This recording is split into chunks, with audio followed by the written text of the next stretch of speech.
Hi guys, it is time. We've got a hooded man sat in the corner.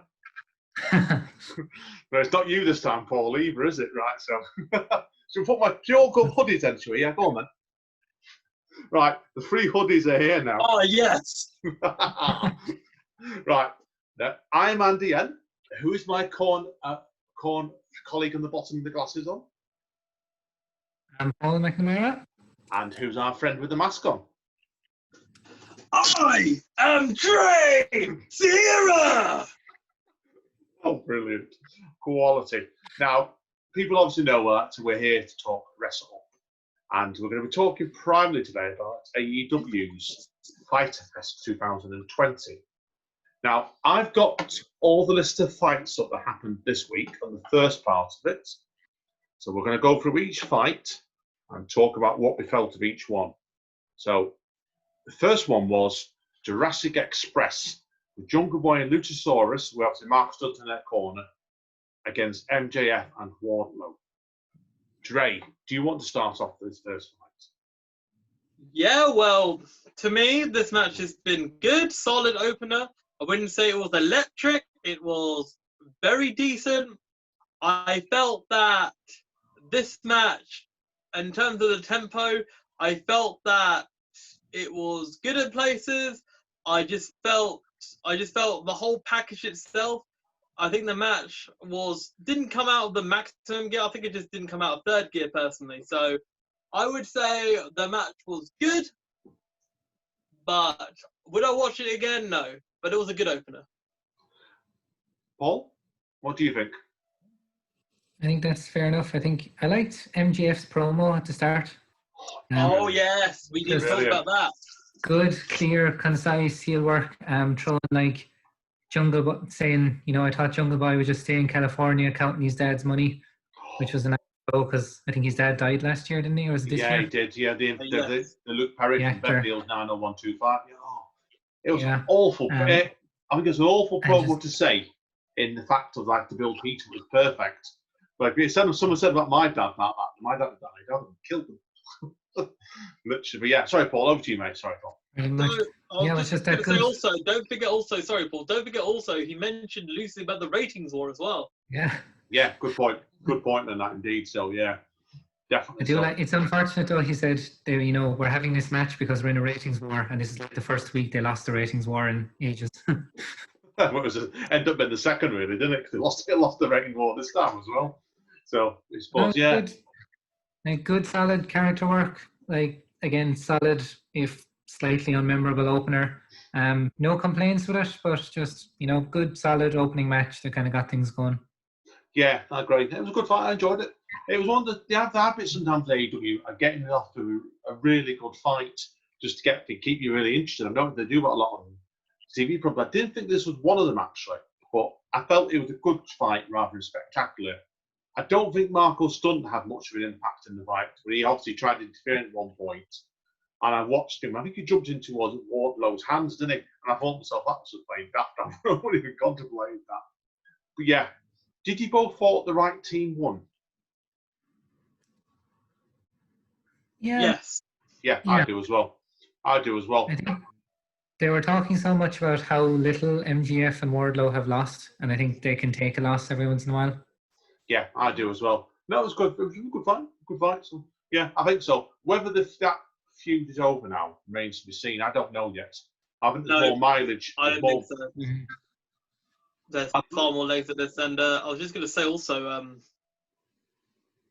I'm just very intrigued. I mean, if I'm being completely honest, I would say that the Dynamite that preceded this, the Lumberjack match between Wardlow and Luchasaurus was better than this opener. Yeah, I felt maybe, I mean, I don't know how they would have done it, but I would have said if they swapped it the other way around, I think I would have given the Lumberjack match a higher rating than what I would have given this match. Agreed. I enjoyed that much more because you don't tend to see AEW actually to have two big men fighting all the time, scrapping like those two did. But you look at really, most of their big men are heels, aren't they? So the only guy they've got that's not a heel is a big bloke, is Luchasaurus, isn't it? So that's why I really enjoyed that fight more. So Paul, what do you think?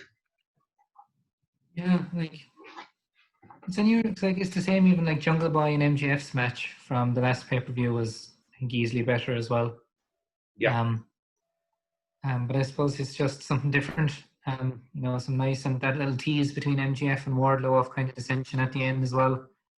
Yeah, there was. Oh yes. That's a point. Yeah, there was. I think I'm excited for that, but I suppose they do like playing the long game as well. So this could be the first of, a 6-month thing, or easy 6-month thing. Yeah. Watch this space. I agree with you there, because I think MJF is what I've seen. I've seen up in some of his other fights where he comes to AEW. He's a good worker, big bloke, and good worker. They could get some more mileage out of him by himself, but again, take time, doesn't it? No need to rush through this. So. Right, guys, ratings out of 10 then. What do you both give it? 10? Why don't we do 5 like last episode? 5, yes. Do 5 then, yes. Good point, Batman. Okay. Paul, what do you give out of 5 then? Out of 5? Yeah. 3. 3 out of 5, just kind of in the middle. Yeah, no, it's a good mark, actually. I'll say 3.5, but I do agree with you. Good, steady start. So, Dre? There's 3 of us. 3's a magic number. 3 out of 5. 3. Everybody's seen numbers there. Right. Great stuff. Okay. Moving straight on now. Okay. And I can never pronounce the champion's name. It's Hiroshi Sarara. Is that? I've got that right there, Dre. Hikaru Shida. Yeah. I knew you'd know it more than me. That's fine. Well, she fought Penelope Ford next with Kit Sabian in a corner. I'll start off with Paul this time. Paul, what do you think of this fight? Again, a lot of this card, I just kind of had fun, but found a little bit unspectacular. I think this was another one. I enjoyed the character work. I thought it was fun, but it didn't. Nodding in it kind of blew me away. Just kind of like it happened. It was there. I didn't hate it, but nodding in kind of stood out for me at the same time. I don't think. Good thing is when we do this in video, because I had a lot of podcasts that are on audio. People can't see Dre doing that there then. Well, I think we're not happy. He's not happy at all. Over to you, Dre. Go on then, my friend. You elaborate on, mate. Best match of the night. I think it was for me, actually, as well. For me, I'm going to explain it this way, right? Penelope Ford blew me away. Her match against Hikaru Shida was far better than the double or nothing match that she stood in for. And in my opinion, they did so well. I think the spot where she did the Matrix Trish Stratus while Hikaru Shida was on the top rope, did her thing. When she timed it so well, that was good. Lots of action, lots of brutality. When Penelope Ford kicked out of the Falcon Arrow, I was like, whoa, my goodness me! I was actually on the edge of my seat with this match, and I was pleasantly surprised. This is a match that I would rewatch again, and here at the Wrestle-Up podcast, each opinion is individual, and I completely disagree with Paul McNamara's assessment. Fight. And don't worry, there will not be a match between me and Paul McNamara. We're currently social distancing. But yes, probably for the best. Because otherwise, this was so good. Best match of the night. It was probably my favourite match of the night as well, truth be told you. I felt they did these really clever bits of it. I liked the bit where they had Kit Sabian got sent to the back straight at the beginning by the referee. The referee, obviously, they always see the book over really strong referee. And it surprised me because what I've seen of Penelope Ford previously, I know she had a good rep coming into this, but I've not really seen her do a ton that I really was consistently good. That's why I thought it was a really good, steady fight this long, Johnson. And it was interesting, you think, really, because they've got quite a few major injuries at the moment, haven't they, with the heels? So like, they've obviously had to promote her. But I felt she did well. I couldn't see her winning it. I really couldn't see Penelope Ford winning this match at all. But she put a good spectacle of herself over, so we'll see. So, like I said with that one, so it was interesting, obviously, like, they both noticed, obviously, there was no, obviously, just Kip Sabian come up. There was no mention of their partner has been suspended, has there? Jimmy Havoc at all. Well, man, it's one of those things where they just don't want to mention it because, like, damned if you do, damned if you don't, man. I mean, Yeah. if you try and direct your press too negatively, then it feels you have to strike the balance between honesty and trying to stay positive about a product. To be fair, you know. Agreed. So, agreed to that one. So, what do you think, Paul? So, yeah, you don't want to be bringing it in too much, I suppose, either, because, you know, if you talk about it too much, you make it look like you're just making a storyline out of it, which is the worst possible thing you could do. Yeah, So, agreed. saying nothing is probably the best thing to do at the moment. Yeah, I agree with pair of you in that. So, that said, what marks out of 5 do you both give it then? I may have, like, I did enjoy it. I even did enjoy it, I think, a bit more than the first one. I think I just, for some reason, I have really, really high expectations of Akira Yoshida, and they just didn't hit them what I thought it would be. So I'd say 3 1/4, 3.5 maybe. Fair enough. Well, I'm going to get... Ooh! Getting a confliction here. Confliction. Fight. Pod scrap. Yeah. Well, Yeah. to be honest, it's my favourite part of the night, this one. I'm giving this gets a 4 out of 5 for me straight away. I've really enjoyed it. But it was probably, for my case, and I think Dre's probably going to agree with me here, I've enjoyed it the most probably because I was surprised by it the most. I went into this one with no real expectations on it, and I really enjoyed it. It surprised me how good it was. So. Dre? 4.25 out of 5. Match of the night.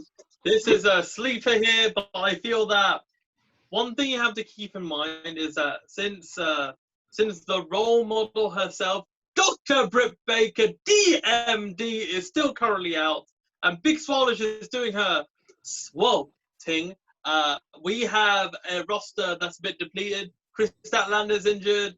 Riho is probably stuck in Japan. I don't know. Therefore, I feel that with what they've had to work with and how it blew me away, it deserves a 4.25 out of 5, and it blew my expectations away. However, we'll be talking about future matches of this event, which underwhelmed me, of which I feel, Andy, do you want to sizzle on to the next match? Jeez. Yeah. What do you both, quick question before we carry on, because we're slightly digressing here, but I want to know what your thoughts are. What do you both think to the 2 new girls they brought in last week, or the zombie girl, for example? I forgot her name. Abaddon and Anna Jay. Abaddon, that was it, yeah. What did you both reckon to her then, first of all? I'll be honest. All right, Paul? I missed some of last week's show, so I didn't see that.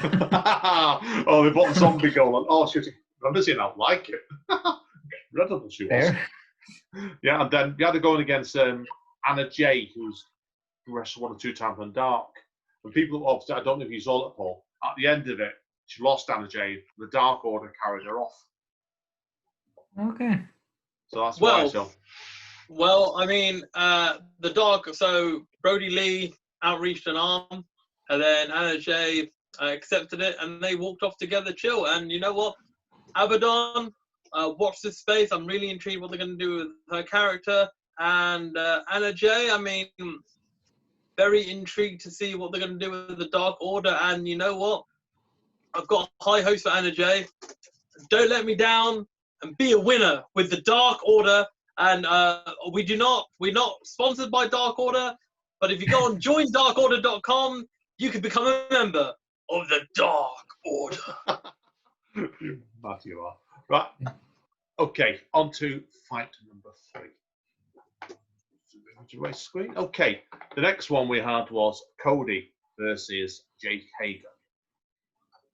And by the look of things, the timings, this was the second longest fight of the night as well. Yeah.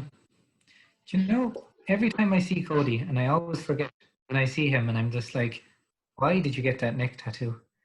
Yeah, I'm not keen on that either. It's awful. Doesn't do much to me, actually. So. I mean, while the neck tattoo isn't bad in itself and it's chill, I'm a tattoo guy myself, and I feel that it feels weird to have a neck tattoo but not have the rest, like parts of body tattooed. I get that. However, it definitely does stand out. And here's the thing, guys. We're talking about it. Therefore, we give him what he wants.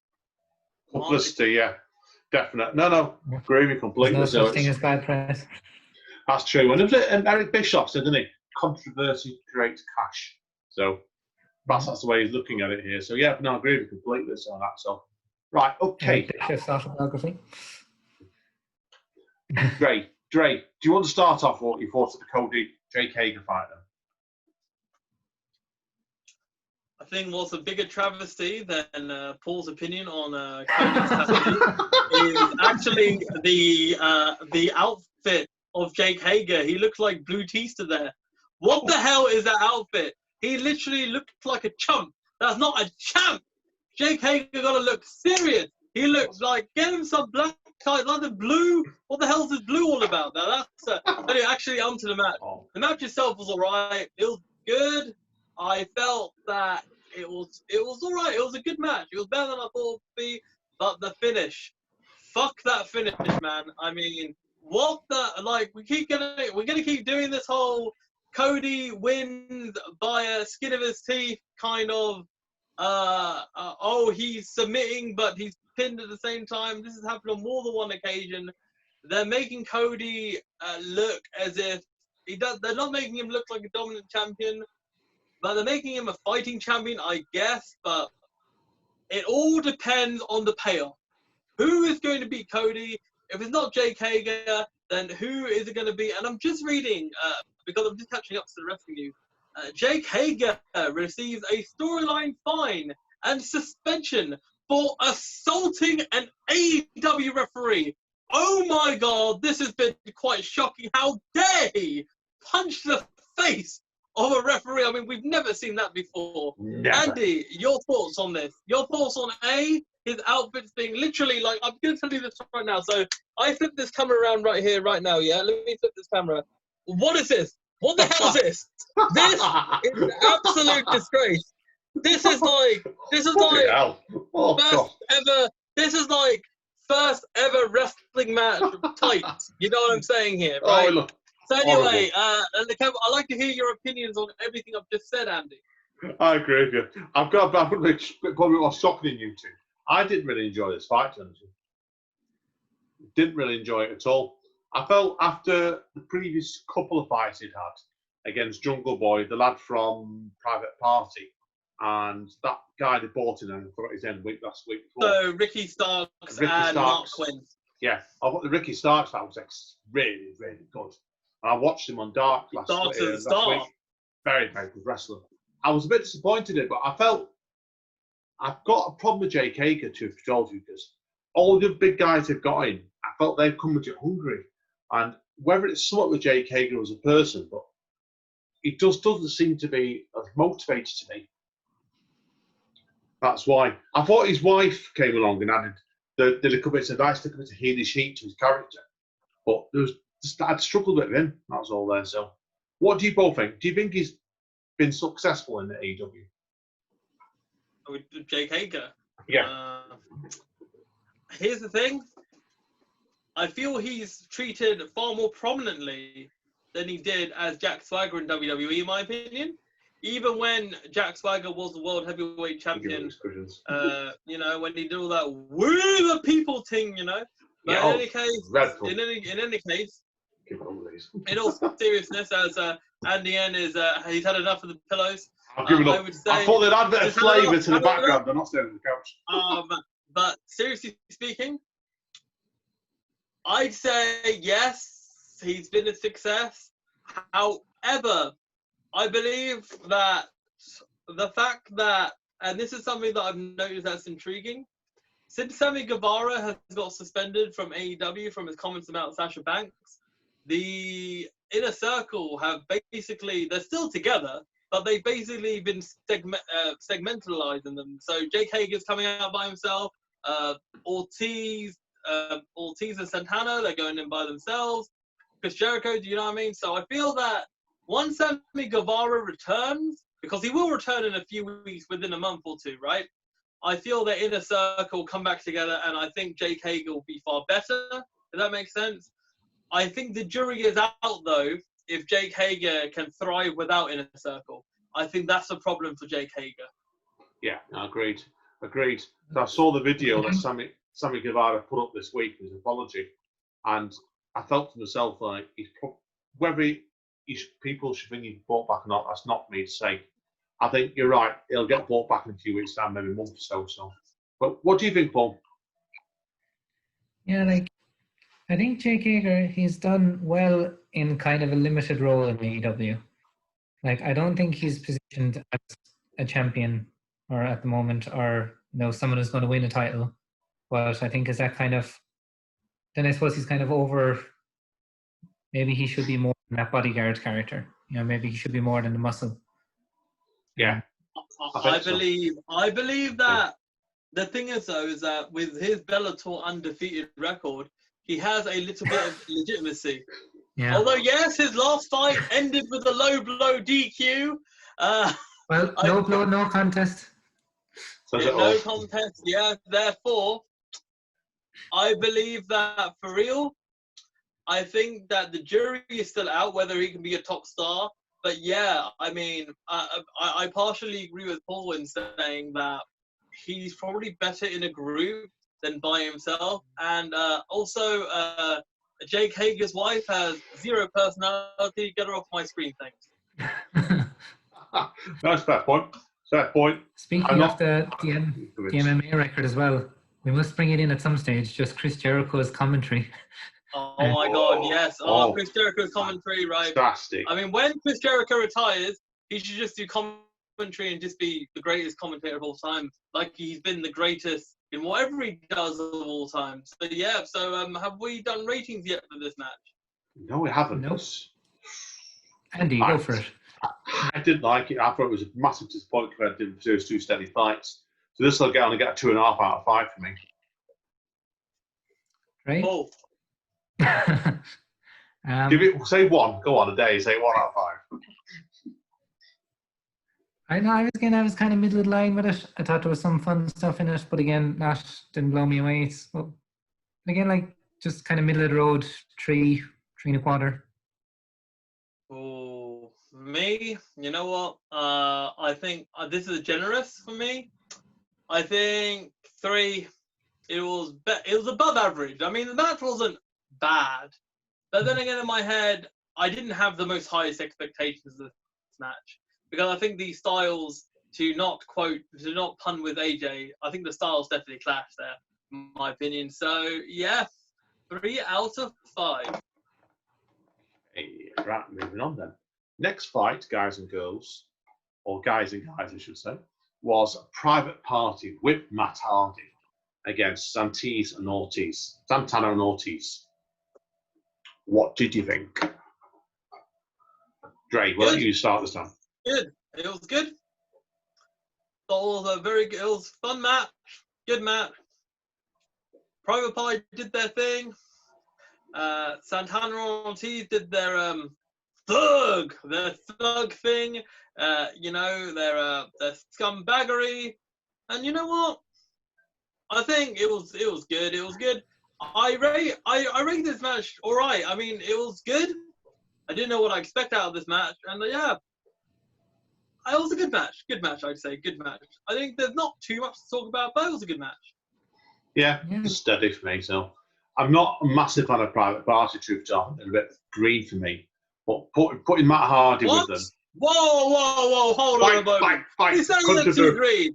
What have you not seen? Have you not seen they are flash? The problem is that they're a little bit ring rusty compared to other wrestlers because they've had a massive break during the whole quarantine situation. So they're only coming back into prominence. So I cannot say they're green because you can't say that they're green and having a 4-star plus match with the Young Bucks. No way. Way back during the tag team tournament, Mr. Andy N.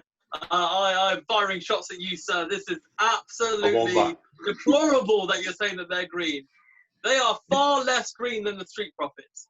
Because Angelo, terrible. They're terrible. Montez Ford is good, but Angelo Dawkins, I don't know why the hell he still has a job in wrestling, let alone WWE. Like, man is as useful as literally a Summer Rae match.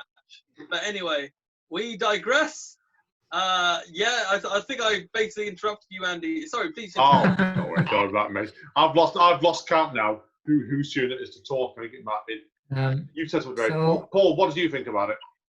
Yeah, like onto that comment there, I was thinking watching this, and I think where you're coming from with Private Party is more the fact that, like, I don't watch every single wrestling promotion in the world, but from everything I've seen, AEW has, by a fair margin, the best tag team division of any company. Yeah. Like, they do seem to work. They have, yeah. like, 5 or 6 of their teams are probably in the top 10, 15 teams in the world. So Private Party might get a little bit, you know, of a dim light in comparison to everyone else going on around them. But, like, it's still good, fun, solid match. Ortiz and Santana are really smooth, really fun to watch. Again, nothing spectacular, nothing blowing away, but just, I think, overall very solid. Good. Dre, anything else you want to add to it?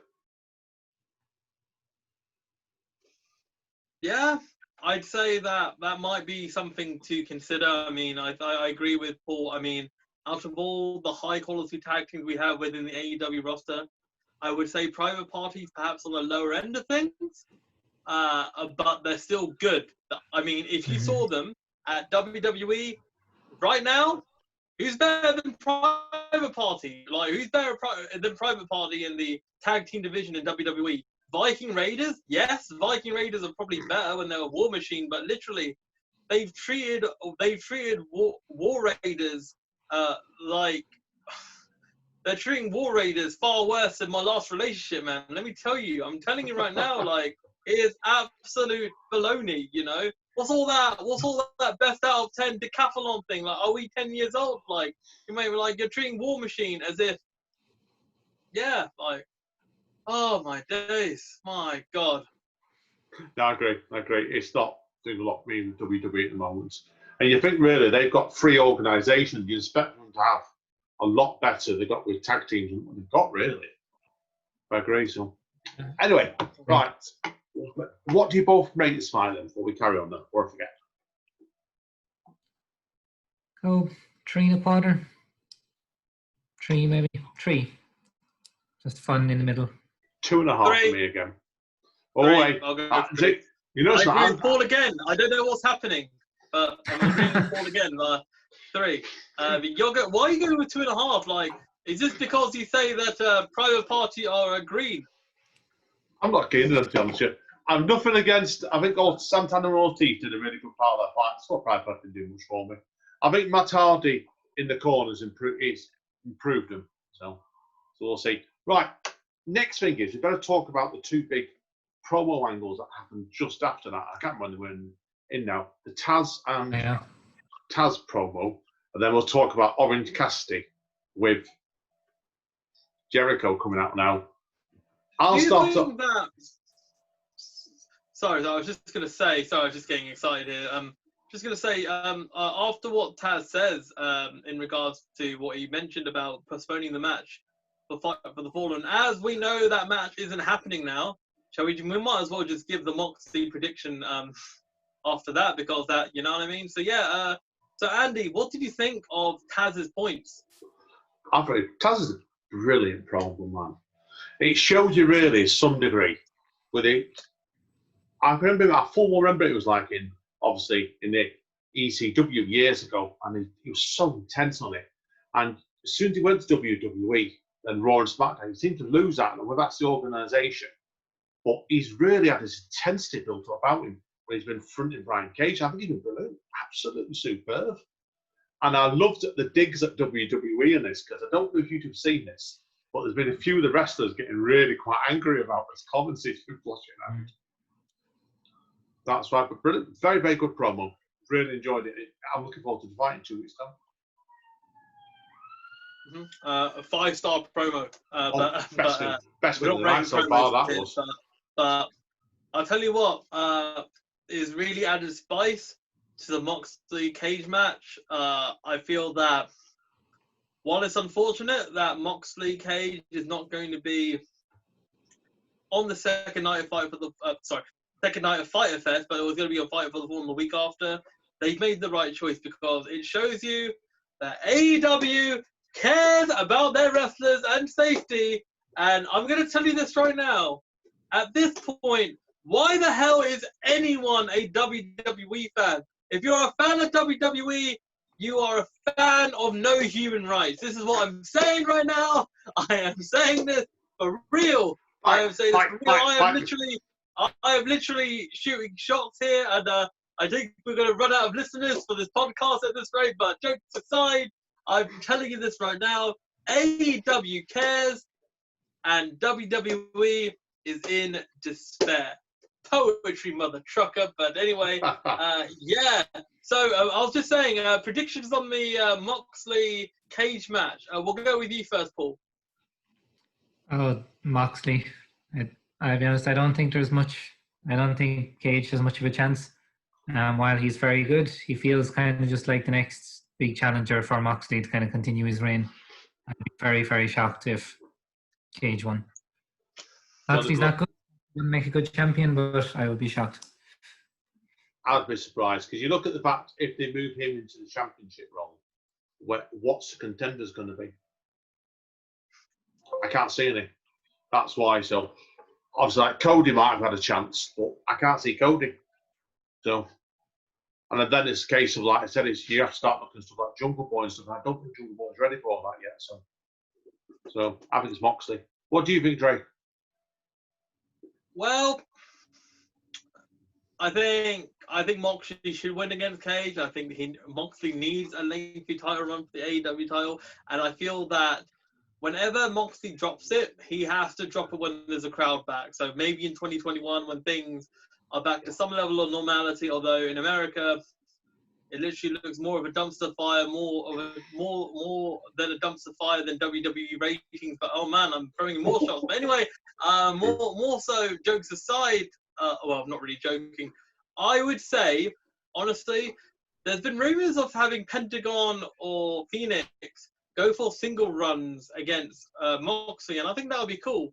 But I think they need to build them up as single stars because obviously now I've seen Pentagon Jr. wrestle in singles action in person, and I know how good Pentagon is. And Rey Fenix was a Triple H champion before losing it to the current champion, which is Omega, in the big Mexican promotion. And Phoenix himself is arguably one of the best wrestlers in AEW. So they could be potential challengers. And yes, I feel that at this point, it has to be a slow burner because obviously until we get this pandemic to a level of which you can get fans back, I think that Moxley has to keep the belt and you have to literally build up more stars. Yeah, I think they are because you look at what they're doing. You look at the back game. I think they've done very well with Brian Cage so far. And I've loved what Jake the Snake Roberts has been like with Lance Archer. I've loved Lance Archer's gimmick so far. Absolutely brilliant. Oh, man. I have his theme song on repeat at times, man. Like, everybody. Yeah. Don't worry, I wouldn't sing too much because singing might give us a copyright strike on this channel. So yeah, legit. Oh, man. So, yeah. Right. What's the next match after this? Oh, right. This segment. Before we do that, I want to quit. It was round about this point when Orange Cassidy came out, wasn't it? And just plopped himself right in the seats and just antagonised Jericho completely by saying nothing. What did you both think to that angle? I thought it was a lot of fun. Like, again, Chris Jericho is just such a big, energetic ball of, I don't even know, energy. And just like that little clash of just Orange Cassidy sitting there doing nothing while Jericho just like shouted at him. And the fact that it wasn't like he didn't take over the match or anything, it was just there. And then he came back to it afterwards. I thought it played out really well. Yeah, I did. Very, very. I thought both the angles were the one for me, two of the best things in the night, really. And I love the fact that Orange Cassidy, he gets so much attention just by doing nothing in a very slack way. And I love it. I think he's somewhat completely different. What do you think, Dre?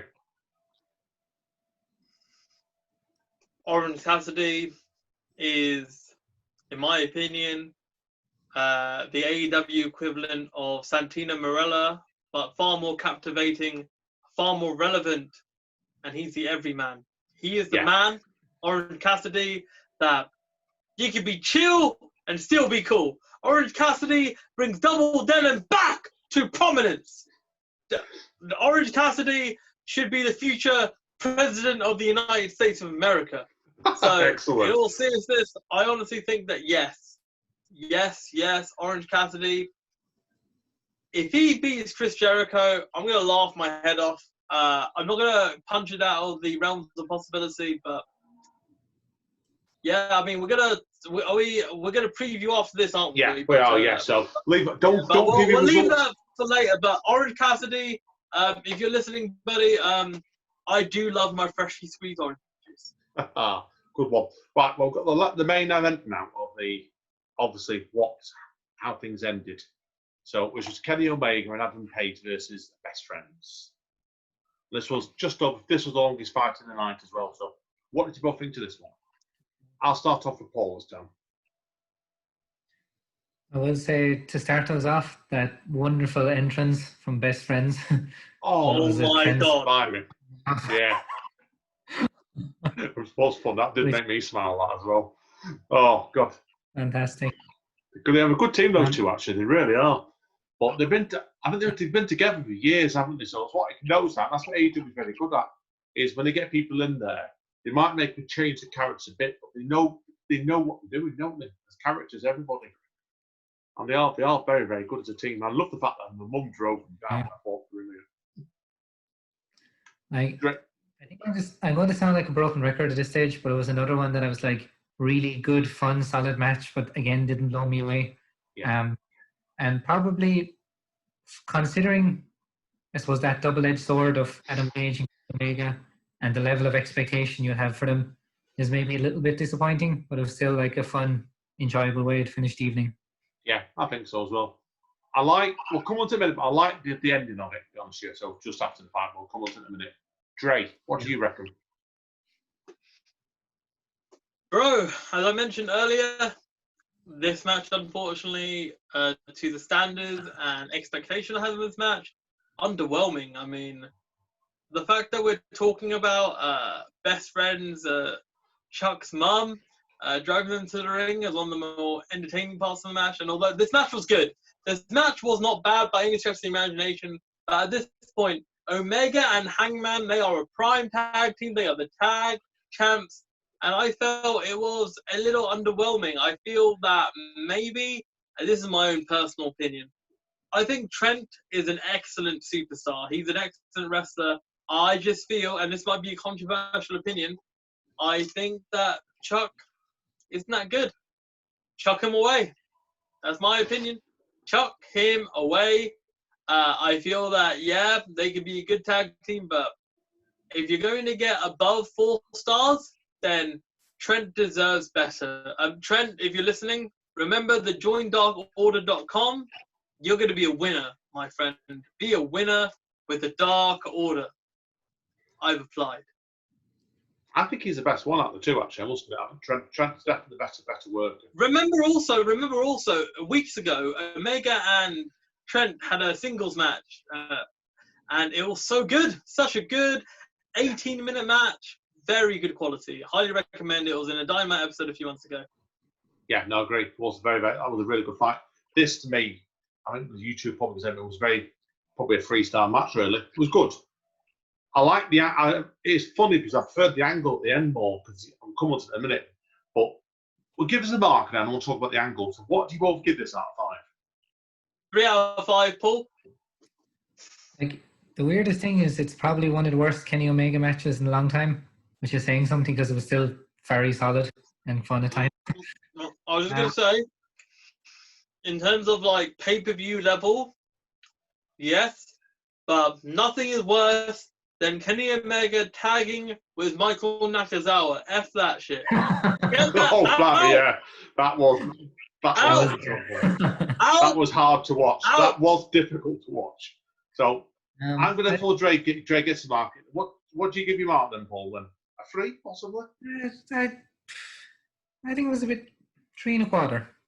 Pretty cool. I'll probably give 3.5. John, I've been nice. Yeah, I do like all the workers in it. It wasn't the best fight I've done, but it was a good way to finish the fight. Card off, definitely. So, Dre, what do you give it? This match? Yeah, this match, yes. Oh yeah, I said it very quickly. 3 out of 5. 3. Yeah, it was alright.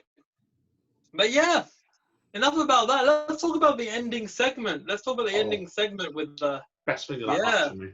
Love the ending segment because I don't know if you two saw this, but I was getting under the impression when they offered Kenny Omega the beer that he spat it out on a thumb song. Is that a hint at a heel turn to me?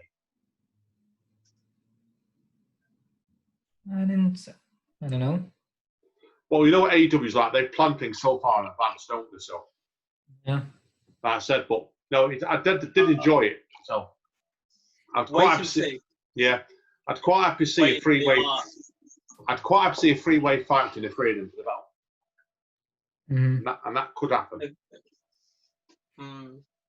So before we go over to do the predictions for the next week of Fyter Fest, week 2 of this 2-week extravaganza, what do we rate this first week out of a grading? So A plus being the best and F being nah fam, throw it in the bin, just like Chuck E. T. But anyway, so yeah, Andy, let's go with you first. How would you rate this? C plus. It's worth watching. I wouldn't have paid money for it. I wouldn't have paid money to watch it. It was a bit more like just like a reasonable house show to me. Well, Fyter Fest last year was on was it one of the networks for free, wasn't it? So it felt like to me like this is like a free pay-per-view teaser again. So it's good. It's good, but not great. Oh. Yeah, I thought it was a good episode of Dynamite. Like, I didn't consider it pay-per-view quality in a lot of ways, but it's still like B-. I think even a little bit. It was fun. Yeah. Enjoyed it. And you know what? Surprise, surprise. I agree with Paul McNamara. B-. I think this is look at us, we're getting along. We're getting along. I know. The fighting stopped now, hasn't it? We've called a truce, but jokes aside, yeah, B- is fair. I think it was solid, more or less for the most part, and I think B- just because of the consistency of the match quality rather than the overall blowing away. Does that make sense? Yeah. But yeah, so yeah, B-. So yeah. Yeah, good job then. Right, guys, on to the predictions for next week. I think I know what I've got on the website here what the order of the fights is going to be. Okay, are you ready? Okay, first of all, then, looks like what I could have done. Kenny Omega and Adam Page are starting off against Private Party and Matt Hardy.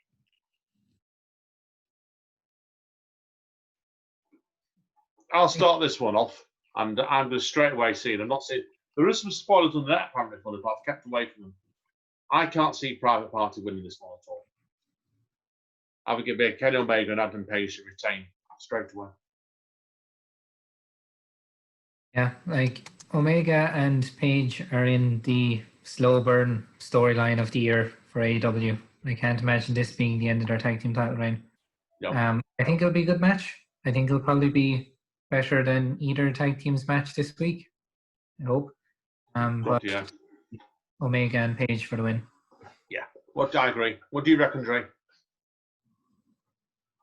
Has to be Hangman and Omega. If they lose, then wow, it better be a bloody good match for them to lose, you know?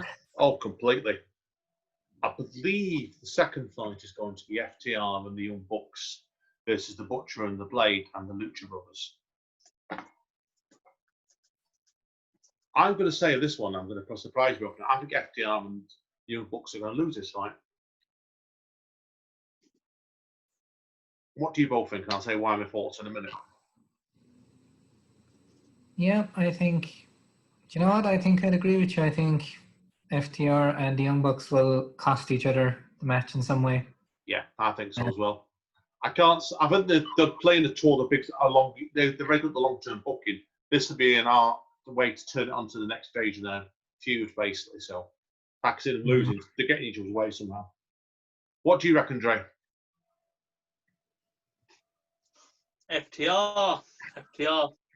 I think that FTR and the Lucha Brothers, they need to get their steam back. Lucha Brothers have been away for a while, and they are two of the most excellent, high standard, high A grade injected in my veins wrestlers, I have to say. And yes, I feel that FTR and Lucha Brothers, they are going to run amok. But this, I really, really hope, for the love of lasagna, please get this close to 5 stars. This has the potential to be the best match of the whole of Fyter Fest. Oh, completely. Agreed with that one. So, what do you both reckon to the Butcher and the Blade being wearing that? We didn't do it last week, but that was week 4. When they were wearing those white tops, those white clothes and stuff. Love it! Yes! Like, it was different, that's for sure. That's why, very, very different. I can't see that going on again, so I'm definitely so. Right, yeah. Okay. Next one after that, it appears, and I'm going to guess it on the order here now, it's Colt Cabana and the Dark Order, which is Brody Lee and Stu Grayson, versus SoCal Uncensored. Okay, Dark Order. Paul, why do you think Dark Order will win and why? I do think they'll win, because I think Brody Lee needs to get some momentum back after being kind of, kicked out of the world title scene. So I think he needs to, get a win under his belt and, get the Dark Order, up and at him. Yeah. I'll go next, Drake. I think with this one, whoever's going to win it, there's going to be some sort of hint going around about Colt Cabana joining Dark Order. That storyline's not fully been teased out yet. So whoever wins it or not, I don't think we're going to find out whether he's joined the Dark Order or not. I think that's going to play out for him a couple of weeks yet. I think Dark Order will win this night, and there'll be a tease somewhere in between. Is he joined him or not in the process? What do you think, Dre?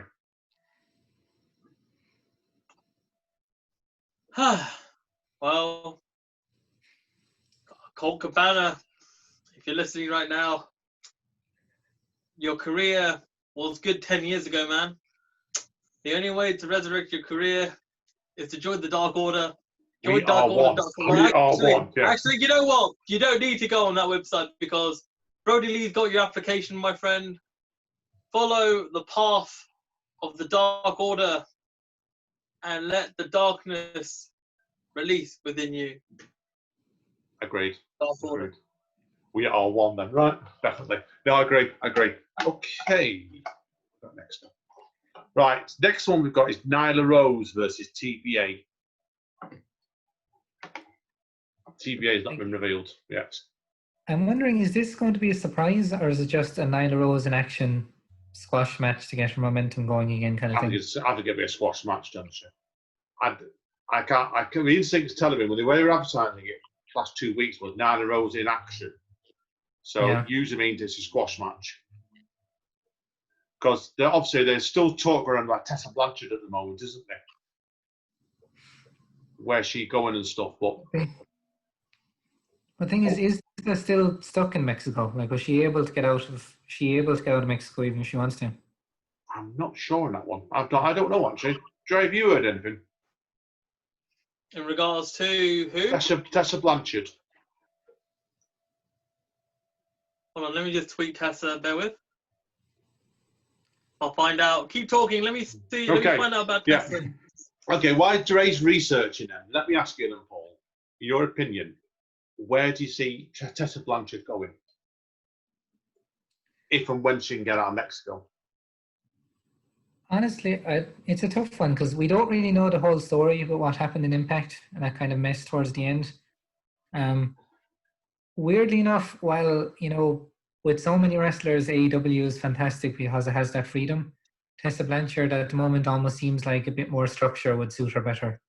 Like, maybe try and keep track. Well, I mean, it's been reported that AEW wants nah with Tessa Blanchard. So I feel that WWE wants to give Tessa big money for Tessa Blanchard, because simply put, they want Tessa Blanchard versus Charlotte Flair, most likely next year at WrestleMania, and literally have that feud last the whole of 2021, the whole year feud. I have 25 different matches, have more matches than Randy Orton and John Cena, and literally have that. That'll be the feud. They'll feud literally right until 2030. Yeah, why not? Yeah. So Tessa is going that could to happen. feud. That could happen. If you've seen the rumours going around about Becky Lynch, it's potentially not going back to WWE now after she gives birth. So you don't know. But yeah, no, I agree. But it's interesting, really. It's like a dance, obviously, with AEW Tully, and it makes you wonder whether Tully's telling her, "Don't come here yet." I don't know. Yeah. We'll see. Well, I mean, apparently Tony Khan and the hierarchy, they don't want Tessa, and like, now fam, like, Tessa, you may be a good wrestler, but it seems to me from what I've heard from my personal sources and the way you treat people, not to sound controversial with my bottle of water, I can tell you it's water. You're a piece of shit, Tessa. Don't come to AEW. Go away. You can go to the pit of despair that is WWE. Go have your match with Charlotte Flair. You know, the sequel to Tully Blanchard, Ric Flair from so long ago that I don't even think any of us were even born when that match probably happened, or like, or maybe, you know, maybe Andy was like, you know, just an infant. I don't know. But in any case, I think I was probably around, but I was so young I wouldn't even know what WWE was at the time. So I'm an old bugger. But yeah, right, it's one to bear in mind. I don't know. The instincts tell me, like I said, Guy, I think it's going to be a squash match, this one. And if it's a squash match, it's definitely his way to trying to heat up, aren't they? Trying to heat up Nyla Rose to go back and go back to his main belts. Whether I think that's the right move, I don't know. I'm not convinced. She'll need to give her a break a bit from it now. Just clarify. Lex Luger and Ole Anderson versus Ric Flair and Tully Blanchard. That tag match happened in 1988. Right, well, I was around at that point then. I was 16, so, yeah. I was -2, baby! Right, you're like. Right, yeah. We'll move on to time for the game shit now, right? So, we're too old to talk about that. Okay. Lance Archer with Jake Roberts versus Joey Jenever. What do you both think? I think this might be a 4-star and above match. If they literally tear each other to shreds, if they brutalize each other, if one of them is sent to metaphorical hospital, I'm really looking forward to this match. Paul, is there a match stipulation on this? No, there's no lights out. I think it's just a regular match unless they add it on the night. Just single match. Yeah, no, I think I'm going to enjoy watching Lance Archer brutalize a man, and I think it'll be fun, and I think Lance Archer will very surely win. Yeah, I think he'll batter him, to be honest with you. But yeah, with Joey Janela will get some big hits in against him. That's the way he is, isn't he? He does take big bumps and give big bumps out, so he'll get rough. That's for sure with it. So, and I expect Lance Archer to win by some distance. What do you think, Dre? Yeah, couldn't agree more. Could not agree more. Really looking forward to this. I mean, I'll tell you one thing. Joey Janela is coming back into prominence with his tag work and teaming up with Sonny Kiss. Oh, I think they're a really good team. Those two actually. I think they work really well. Yeah, I'm really looking forward to it. I think Janela, he was correct. Before he came to AEW, he was hot. He was a big deal in the indies. He needs to get that fire back, and I hope that Lance Archer and Joey Janela has a kick-ass match tonight. I think we're going to get that. Well, not tonight, but next week on Fyter Fest. I think you're right, guys. And then I've definitely read somewhere that the headline match is Chris Jericho versus Orange Cassidy. Well, Andy, don't forget the Puppy Battle Royal. Oh, God. I mean, what is the idea behind that, by the way? It sounds absolutely. Chris Jericho is the greatest of all, one of the greatest wrestlers of all time, and Orange Cassidy is arguably one of the hottest wrestlers right now. So I think this is a logical decision. I mean, Chris Jericho, Orange Cassidy, the match that we never asked for, but the match that we all wanted. So I think if this match is below 5 stars or breaking the scale at 6 stars, we got a riot, guys. This might be the greatest match of the year. That might be me being too optimistic, but I hope this will be a good match. I think it It will would be very fun. I think it'll be a lot Definitely of fun. And I think my instinct's telling me it'll go on for a while, this match as well. I bet it's a 20-30 minute match coming up, so my instinct's telling me. Because there'll be a couple of fights before it that fairly brief, I reckon. So this will go on for a while, this. I think Jericho's going to win, to be honest with you. I think Jericho will win this fight. But it's not down to the factors. I think he'll win it, but then the few teams who will carry on. And they want to get Orange Cassidy over, almost like what Daniel Bryan territory, the everyman sort of thing.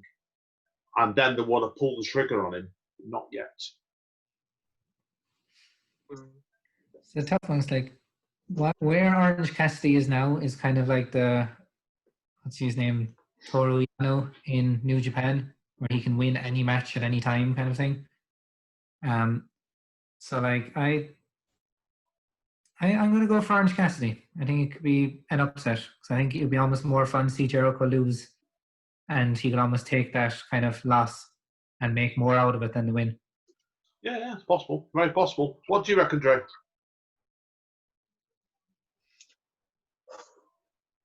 Jericho has to win. If he loses to Orange Cassidy, then where does Jericho go from here?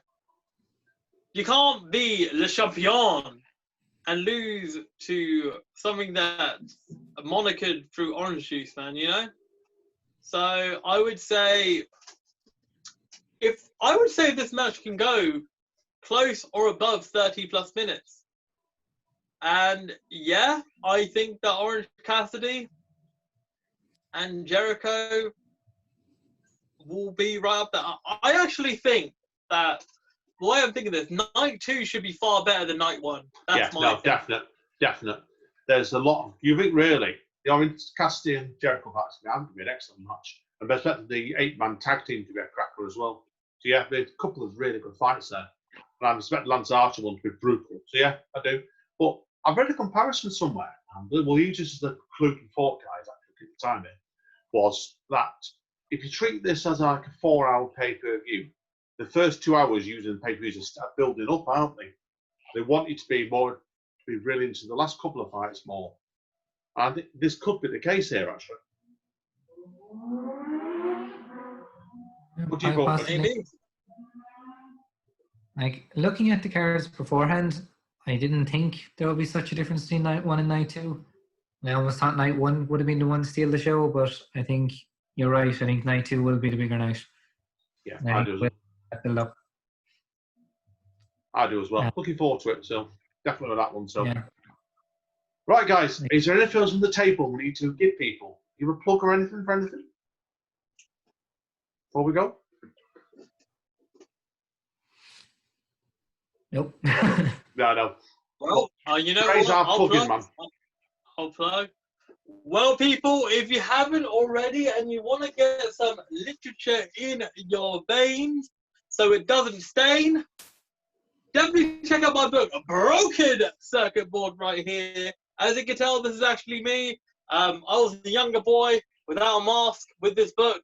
I didn't know what I was thinking, but jokes aside, if you go on DrayZera.net for your copy of a Broken Circuit Board, buy the copy, you get it signed for free. Personalized signature, yo, yo, yo. Personal message, yo, yo, yo. And of course, all things DrayZera, YouTube, Facebook, Twitter, Instagram. Ask your nan, tell your nan. If you don't have a nan like myself, then tell the rest of the fam. That's my jam.